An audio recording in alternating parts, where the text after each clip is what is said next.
Hello, I'm Manikantam Gaddam, working with Dr. Santana Krishnan at Oklahoma State University. I would like to present our work on abnormal breathing patterns. Normal breathing is an involuntary physiological process controlled by medullary respiratory center in the brain.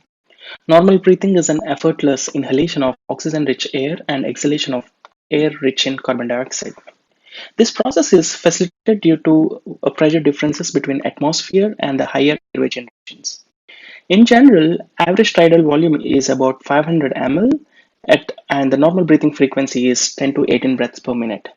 In each exhalation, about 30 to 60% of oxygen is exhaled, along with carbon dioxide of 4 to 5%.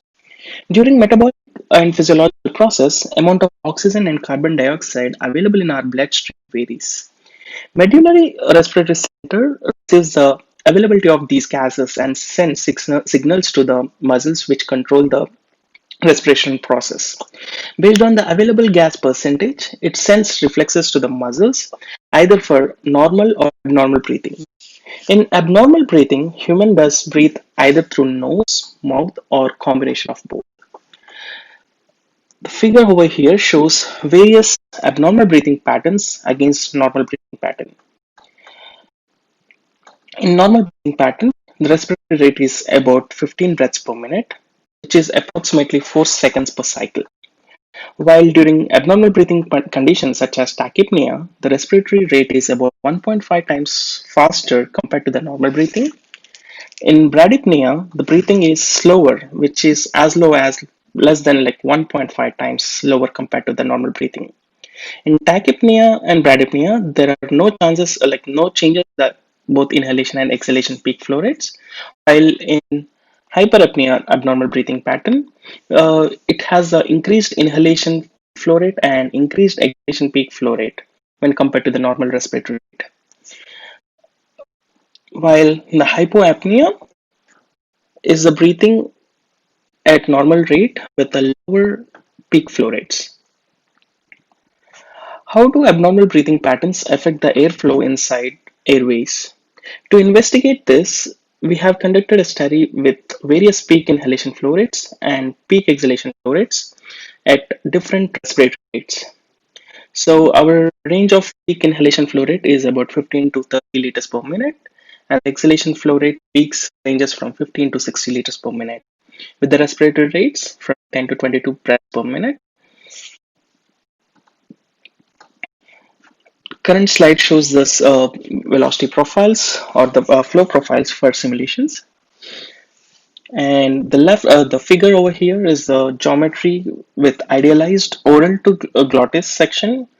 This geometry was previously used by Feng et al. In 2016. Figure on the right side shows the flow profiles for normal, tachypnea, bradypnea, hypopnea, and hyperpnea.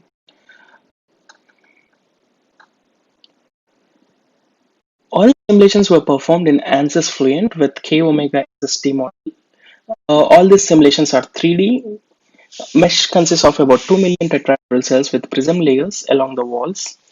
The time step is about 0.001 second, and you can get all other details over here. Like we have used a couple schemes: second order upwind spatial discretization, first order upwind turbulence kinetic energy. These are the results from the 3D simulations. So when you look at the normal flow profile, as the time progresses, the jet stream or the flow inside the trachea has been increased, and it reached maximum at the peak flow rate, peak inhalation flow rate, and later decreased. With the increase in the time as the exhalation progress, there is a flow from glottis section to the oral section. A similar breathing pattern or flow patterns is being observed in trachea. However, there is an increased length of flow or jet streaming in the trachea. The current video shows flow inside the trachea for bradypnea condition.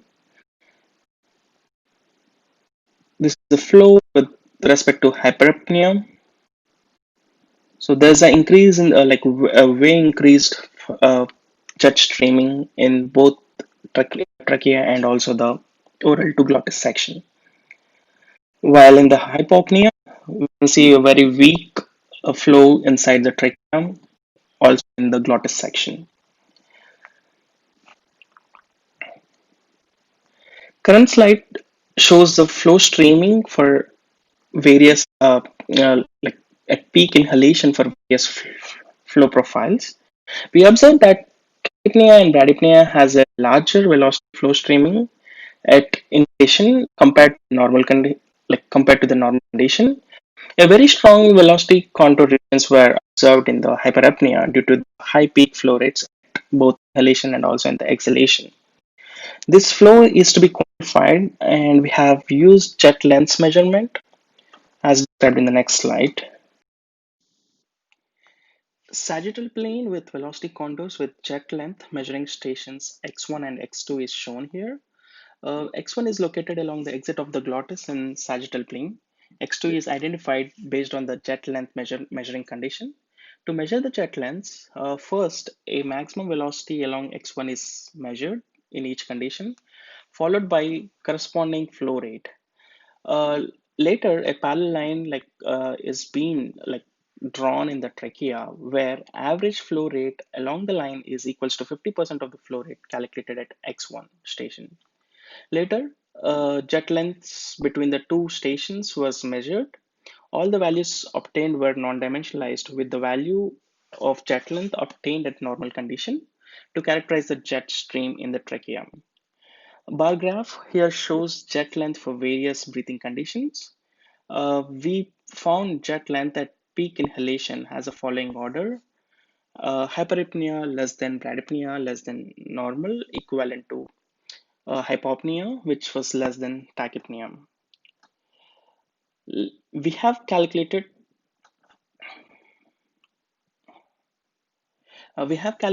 cumulative mass flow rate at outlets, and this was non-dimensionalized with the maximum of all outlets in the condition. Positive value means exhalation of air, showing more amount of air is being exhaled at outlet 1 and 4 compared to outlets 2 and 3. The lower value at center outlets could be due to more inhalation mass flow rate due to less airflow resistance in the geometry.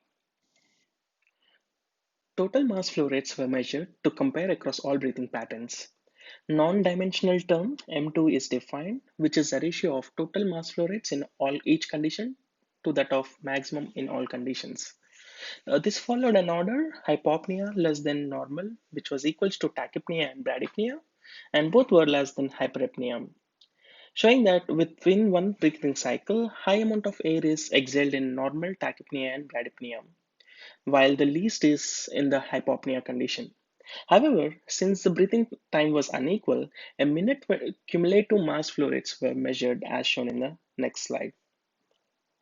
So, minute cumulative mass flow rate is measured by multiplying respiratory rate to the total cumulative mass flow rate in each breathing cycle.